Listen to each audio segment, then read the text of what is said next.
반갑습니다. 할아버지 삼국 유사 28화 만파식적 다향 3편입니다.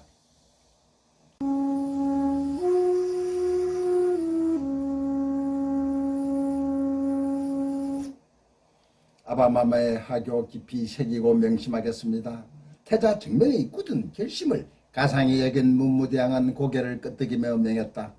여봐라, 이번 기불포 전투에 부장 한 사람을 붙이겠다. 사찬구진천이다. 사찬구진천은 벼슬은 그리 높지 않으나 답이 주고 신기가 아주 굳은 사람이었다. 사찬구진천이 활을 잘 쏜다는 소문은 태자도 들어서 이미 알고 있었다. 그런데 문무대왕이 비밀리 구진천에게 신무기 세례를 개발하게 했던 것이다. 그것도 사거리가 천보나 간다는 보통 화살의 5발 이상의 사거리다. 태자 그리고 구진천은 듣거라. 기벌포는 짐이 태자인 시절을 출전하여 백제를 도와 바다를 건너온 외를 전멸시키는 정가를 올린 백강구 지역이다. 기벌포의 지형과 우리의 신병기 세뇌로 선제 기습 공격을 하면 적은 병사라도 의외로 좋은 정가를 올릴 수 있다. 꼭 당나라를 땅에서 쫓아내어 당나라와 손잡은 할아버지 무열왕의 삼국통일 당위성을 입증시키기 바란다. 아바마마의 명을 받들어 긴 천년 나당 전쟁을 마무리 짓고 무사히 돌아오겠습니다. 모월 모일 해질 무렵 태자 증명은 산마루에서 기벌포를 내다보며 아버지 문무대왕의 말씀을 대갚이 되새기며 고개를 끄덕였다. 새는 맑고 아름다웠다. 석양을 등지고 큰 돛을 올린 수천 척의 배들이 새카맣게 몰려오고 있었다. 꼭 바다를 질주하는 수백 마리의 돌개를 보는 듯했다.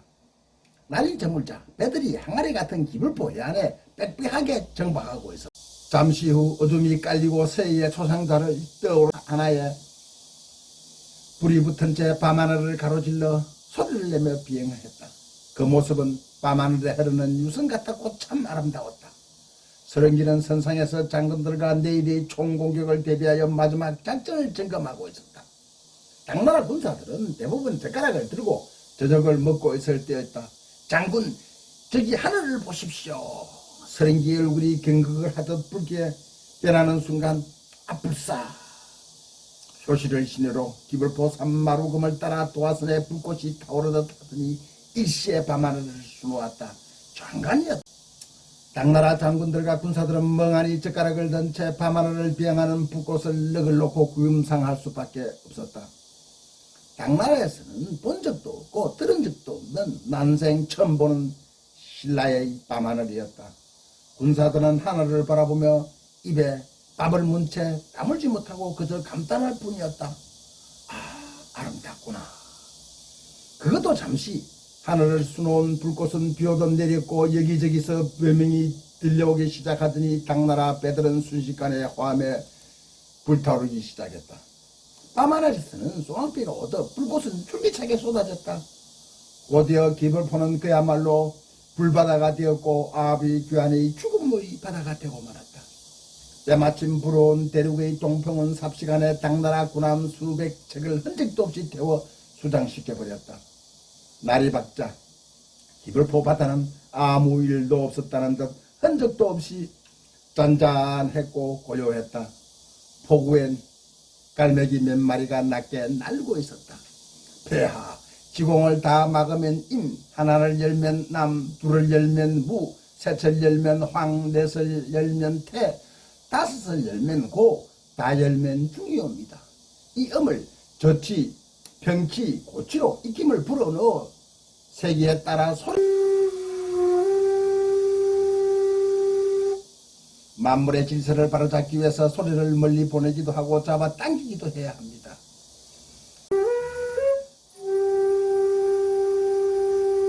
세상 구석구석 낮고 낮은 곳까지 소리를 보내기 위해서 가늘고 긴 소리를 끊임없이 내야 합니다.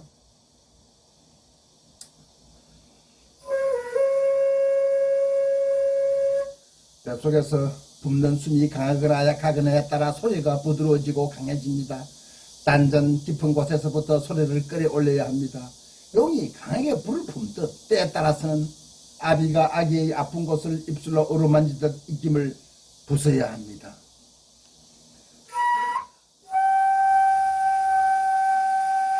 소리를 하늘 앞에 솟구치듯 때로는 바닥 깊이 가라앉히듯 부셔야 합니다. 때로는 단칼로 내리치듯 번개같이 빨라야 합니다.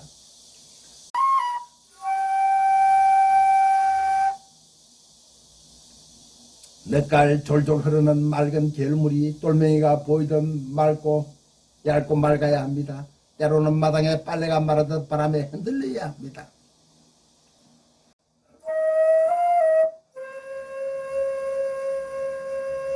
상굴죽 대금은 호락호직하지 않았다. 결코 현실의 세상에서는 소리가 나지 않을 것 같았지만 좀 가벼워진 대금은 신문왕의 자신만의 방법으로 불기 시작했다. 소리가 좀 나는 것 같다. 자만하면 다시 먹통이 되어 소리가 나질 않았다. 마음이 안정되지 않거나 자세가 흐트러지면 바람 빠지는 소리가 났다. 신문왕의 몸과 마음의 쌍굴죽 대금이 동화되어 갈 무렵 시나버러 대금 소리는 월성을 넘어 서라벨에 퍼져나갔고 사람들 귀에 들리기 시작했다. 신문왕은 밤에 대금 불기에 혼을 다했다. 신중하고 과감하게 백성을 위한 정치를 펼쳐나갔다. 먼저 징걸고급의 대대적인 숙정을 하기 시작했다. 상대등을 중심으로 구성된 화백회의를 파하고 집사발을 두어 왕권을 강화했다. 반란을 일으킨 장인 김음돌과 파진찬 흥원, 대하찬 진공 그의 자식들까지 일벌백계 참수했다.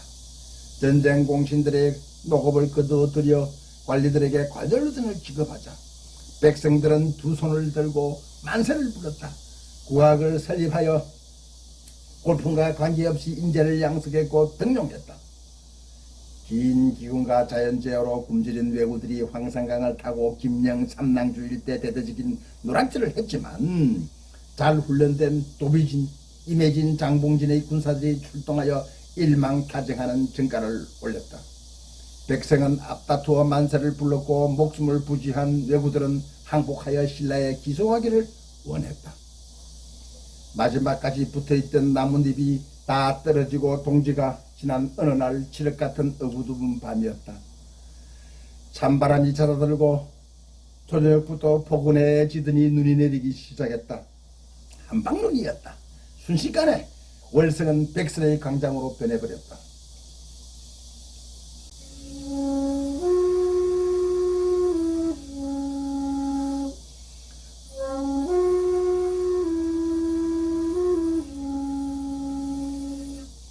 설통한 멀리서 들리는 대금 소리에 이끌려 밖으로 나왔다. 누가 부르는지 단번에 알 수 있었다. 쌍굴독으로 만든 신문왕의 대금 소리다. 처음엔 소리가 나지 않아 무척 애를 태우더니 아직 깊은 맛은 없으나 멀리서 들어도 청하고 맑은 소리가 들리기 시작했다.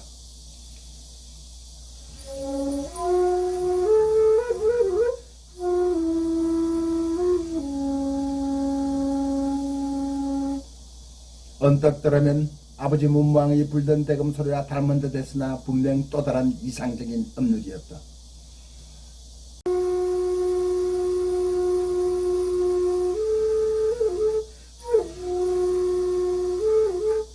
그랬다.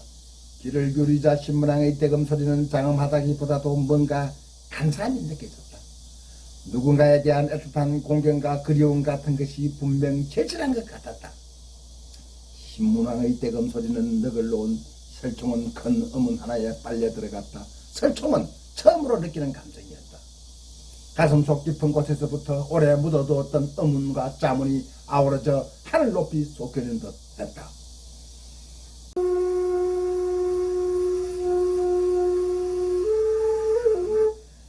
갑자기 설총의 눈에 눈물이 고이기 시작하더니 자신도 모르게 주르륵 흘러내리기 시작했다. 정말 뜻밖이었다. 단 한 번도 자신은 누군가를 그리워한 적이 없다고 생각했는데 정말 이상한 일이었다. 신문왕의 쌍굴죽 대금 소리를 듣자니 자신도 모르게 한 번도 본 적이 없는 아버지 원효가 사무치게 그리웠다. 그리고 설총은 난생 처음 가만히 아버지를 하고 불러보고 싶었다. 아버지 하고. 어린 설총은 어머니 요술공주의 손을 잡고 자주 불황사에 나갔다. 분황산한 왕실 진고를 위한 도량이었다. 아버지 원어의 골품에 따라 육두품인 설정에게는 그려 반가운 곳은 아니었다. 총아 인사 올려라. 대국통 해명대사이시다. 설종은 합창한 채 삼배를 올렸다. 아버지를 꼭 닮았구나. 눈에 총기가 초롱초롱하고. 어린 6살 설총의 눈빛은 범상치 않았다. 대국통 해명은 원효에게만 느낄 수 있는 호기를 보는 듯했다. 공주마마, 아이가 아주 총명하옵니다. 원효의 말대로 나라의 기둥이 될 것 같습니다. 대국통께서 그렇게 보셨다면 영광이옵니다. 아직 어려 아무것도 모르옵니다. 앞으로 많은 가르침을 주시옵소서. 대사. 해명은 설총의 손을 잡으며 말했다. 이리 오너라. 그래, 강수 선생님께서는 안녕하시고 지금 무슨 공부를 하고 있느냐? 예, 강수 선생님께서는 기체 강령하옵고 소인, 효경과 이하를 읽고 있습니다. 해명은 깜짝 놀라며 요술공주와 설총의 얼굴을 번갈아 쳐다보았다. 아니, 이하를? 옆에 앉은 요술공주가 손으로 벌어진 입을 가리키며 말했다. 예, 대사, 그러하옵니다. 이하라 하면 문자의 뜻을 고정하고 설명하는 아주 난해한 책이 아니던가. 해명은 요술공주와 설총의 얼굴을 번갈아 보며 입을 다물지 못했다. 기특하구나. 과연 신라의 기둥이 되겠구나. 아비오너가 수허 몰가부 아작 지천주. 누가 자루 없는 도끼를 불려주겠는가. 내가 하늘을 바칠 기둥을 깎아 세우겠소라고 말했듯이. 해명은 한 손으로 설총의 손을 꼭 잡고 한 손으로 머리를 쓰다듬어 주며 말했다. 어린 설총은 두 눈을 깜빡이며 해명을 바라보았다.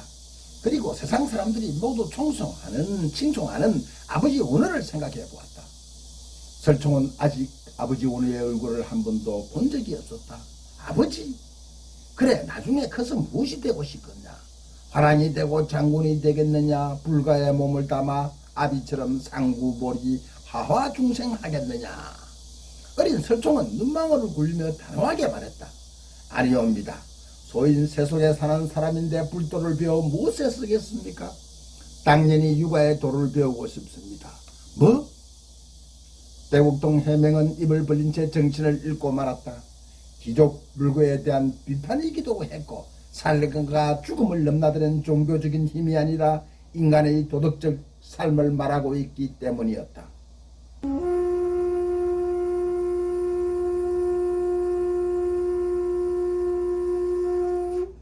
신문왕의 대금 소리에 한참 너글러온 설총은 정신을 차리고 그 길로 홀련히 분황사를 찾았다. 사후 후에 소상이 모셔져 있는 눈두핀 분황사는 고요하고 거룩했다. 합창한 채 대웅전으로 들어서며 설총은 원호의 소상을 향해 난생 처음 아버지 하고 싶었다는 말이 많았다는 듯 우렁차게 불렀다. 그러자 원호의 소상이 꼭 살아 기다리고 있었다는 듯 얼른 고개를 돌리는 것이 아닌가. 각성의 삼매문을 처음으로 열어서 그리그리 걸으며 무예박을 울렸네.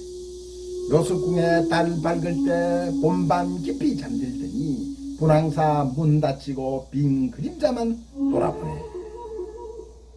이 구하는 할아버지 상국 유사 29화는 일요일로 9월 3일 날 연재됩니다. 감사합니다.